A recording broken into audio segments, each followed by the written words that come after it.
안녕하세요. 제22대 국회의원 선거 연수구가 무소속 후보 기호 7번 이영자입니다. 일일이 한 분 한 분 유권자 여러분을 다 만나기 힘들어서 전에 신문사에 기고했던 글을 토대로 예비 후보자 및 후보자 공보물을 발송하게 되었습니다. 이번 남인천 방송에서 이를 소개해 드리고자 합니다. 한국전쟁 이후 한국 사회의 눈부신 발전을 가리켜 한강의 기적이라고 표현하기도 하고 좀 더 전문적인 용어로 압축 성장이라고 일컫기도 합니다. 또한 이로 인해 우리 사회가 피로사회에 도래했다고 합니다. 삶의 질이나 삶의 만족도는 그리 높은 편이 아니며 저출산 고령 사회의 문제는 점점 가속화되고 있습니다. 특히 한국 노인의 상대적인 빈곤율과 자살률은 국제적으로 최상위 수준입니다. 전례 없는 기후변화와 국내의 정세변화를 비롯하여 4차 산업혁명 등 과거의 변화가 점진적 변화라고 한다면 오늘날의 변화는 과학기술과 교통통신의 발달로 변화의 속도가 빠르고 변화의 정도가 크다는 것이 특징입니다. 과거 우리 사회가 이룬 변화가 양적 성장을 이룬 것이라면 이러한 사회적 변화에 대응하고 적응하기 위해서는 이제 질적 성장과 질적 변화를 이루어야 한다고 생각합니다. 어떻게 하면 질적 성장을 이룰 수 있을까요? 이에 본인은 그동안의 지식과 경험을 토대로 아동, 여성, 노인의 교육, 복지 부분의 변화의 방향성을 제시하고 구체적인 실행력을 향상하여 이를 현실화시키기 위해 몇 가지 제언을 하고자 합니다. 먼저 각 지자체마다 아동 친화 도시, 여성 친화 도시, 고령 친화 도시를 추구하고 관련 부처의 인증을 받고 있습니다. 지역사회의 인구 구성이나 지리적인 여건에 따라 지역사회의 구성원의 삶의 질을 향상시키기 위해 추진하는 정책이라고 생각합니다. 다만 이를 추진함에 있어 한국형 친화도 모델을 개발하여 적용하였을 때 훨씬 정책의 만족도가 커지리라고 생각합니다. 이를 위해서는 학계와 정부, 지역사회의 협력과 노력이 필요할 것입니다. 가령 고령 친화 도시를 예로 들어서 설명하면 다음과 같습니다. 한국은 이미 2026년이면 초고령 사회가 되고 도시화율도 85%를 넘어섭니다. 고령 친화 도시는 구체적으로 활기찬 노년과 살던 곳에서 늙어가기, 지역사회에서 늙어가기를 추구하며 고령 친화적 지역사회에 대한 논의를 도시에 적용시킨 WHO의 고령 친화 도시 가이드의 개념에서 출발하였습니다. 이러한 개념을 도시 전체 차원에서 외적 요인으로 교통, 주택, 사회참여, 고용 등을 행정 편의적으로 다룬 것과 더불어 한 차원 더 나아가 내적 요인으로 가족관계나 정서적 지지와 같은 심리적인 변인을 다룬다면 삶의 질이 훨씬 높아지지 않을까 생각합니다. 지역사회에서 시설의 수가 늘어나는 것보다 건강하고 활기찬 노인들이 늘어나는 것이 주택 경기나 경제적인 측면에서 활기찬 도시를 활성화시킨다고 생각합니다. 요즘 시대를 삼포시대라고 표현하지요. 이는 연애, 결혼, 출산을 포기한 시대를 의미합니다. 왜 젊은이들이 이를 포기해야만 하는지를 생각해 볼 때 그 원인은 혼자 먹고 살기도 바쁜 여러 가지 사회적인 여건 때문이기도 하겠지만 또 한 측면에서는 이 시대의 가치관의 문제 때문이기도 한 것 같습니다. 경쟁의 시대에 개인주의 가치관이 팽배한 이 시대에 협력과 조화의 가치관이 필요하다고 생각합니다. 지난 25년간 한국 사회에서 3세대 가구와 2세대 가구의 비중이 점차 감소하고 1인 가구와 2인 가구의 비중이 확대되는 추세를 보여주고 있습니다. 특히 한국여성정책연구소에 의하면 1인 가구의 증가는 1990년에 비해서 4.4배 증가한 것으로 전 세계적으로 가장 빠른 수준의 증가세를 기록해서 2035년에 이르면 1인 가구가 전체 가구의 34.3%를 차지할 것으로 예측하고 있다고 합니다.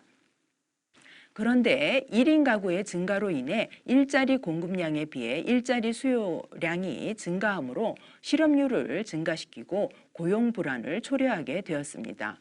왜냐하면 1인 가구는 다른 가구와는 달리 경제활동을 반드시 해서 생계 유지를 해야만 하기 때문입니다. 이는 곧 양질의 일자리가 줄고 저임금 서비스직, 비정규직의 증가를 가져오게 되었고 그것은 곧 청년이나 여성의 몫이 되는 현실이 되었습니다. 그러므로 1인 가구의 변화로 말미암아 주거 문제, 가정 경제의 문제, 노인 문제 등 사회적인 불안을 야기하는 문제의 해결의 실마리를 찾을 수 있다고 생각합니다. 코로나19로 인해 재택근무와 유연근무제가 증가하고 가족 생활의 변화가 증가했다고 하지요. 우스갯소리로 돌밥, 즉 돌아서면 밥, 돌아서면 밥이니 아동 비만이 늘어나느니 하는데 여성으로서 귀찮기도 하고 부담스럽기도 할 것입니다. 그래도 1인 가구의 증가에서 가족의 가치와 의미를 강조하고 경쟁의 가치에서 가족적, 사회적으로 양성평등과 협력과 조화의 가치를 강조하는 문화로 나아가야 할 것입니다. 그동안 전문적인 연구나 교육 현장에서 느낀 점은 축적된 지식과 경험을 바탕으로 끊임없이 제도적으로 수정하고 보완해야 한다는 것입니다. 또한 최근에는 교육 현장이나 행정적, 법제적인 측면에서의 공통점은 모두 자율과 통제, 규제를 어떻게 다루느냐가 성공의 관건이라고 생각합니다.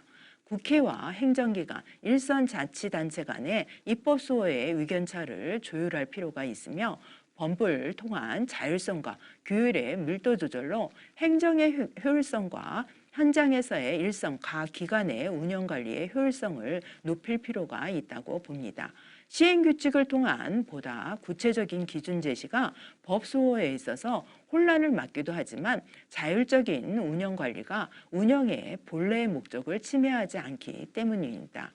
자치는 자율성에서 나오며 그 안에서 협력과 조화가 가능하다고 보는데 문제는 모든 것을 자율적으로 할 수 없기 때문에 자율과 통제를 여건이나 환경에 따라 조율할 필요가 있다고 봅니다. 과연 그 황금률은 어디에 있을까요? 요즘은 중간지대가 없는 것 같습니다. 날씨만 하더라도 전에는 사계절이 뚜렷하고 사만사원이라는 것이 있었는데 폭염, 폭우, 폭설과 같은 기후위기나 우크라이나 사태, 정쟁을 보면 그런 것 같습니다. 그래서 더욱더 더도 말고 덜도 말고 한가위만 같아라는 주문을 외우게 됩니다. 제가 이번 22대 국회의원에 출마하게 된 계기는 첫째로 현 정치 이데올로기를 벗어난 정치문화 재정립을 위해서 노력하고자 합니다.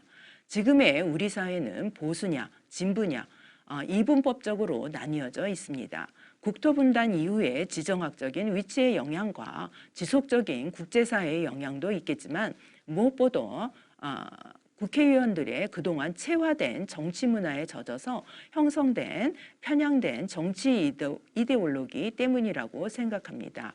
2019년 세계 행복보고서에 의하면 국가적으로 국민의 행복도가 높고 안정된 국가들은 정치적인 이데올로기가 우리나라처럼 이념적으로 극한 대립을 이루고 있지 않습니다. 우리가 복지국가를 지향하고 주력해야 할 이유이기도 합니다. 둘째로 정책의 연속성, 보완성을 유지하고자 노력하는 국회의원이 되고자 합니다. 정권이 바뀔 때마다 정책의 기조가 바뀌어 필요한 법안임에도 회기내 처리되지 못하고 보류 중인 법안이 많다고 들었습니다. 정책의 연속성과 보완성을 유지하고자 노력해서 안정적인 국정 운영을 뒷받침하고 정책의 완성도를 높여 나갔으면 합니다. 저의 대표적인 공약은 먼저 지역사회에 관심을 갖고 지속적으로 문제 해결을 위해서 노력할 것입니다. 대표적인 지역사회 이슈로서 GTX와 재건축에 따른 교통, 주거문화 조성, 여성, 아동, 주거안전, 유보통합에 따른 보육, 교육환경 개선을 들 수 있습니다. 이는 전문적인 지식과 다양한 현장 경험은 물론 지역사회 주민들로부터 신뢰받고 협조를 이끌어내며 정치 문화를 변화시킬 수 있어야 가능하다고 생각합니다.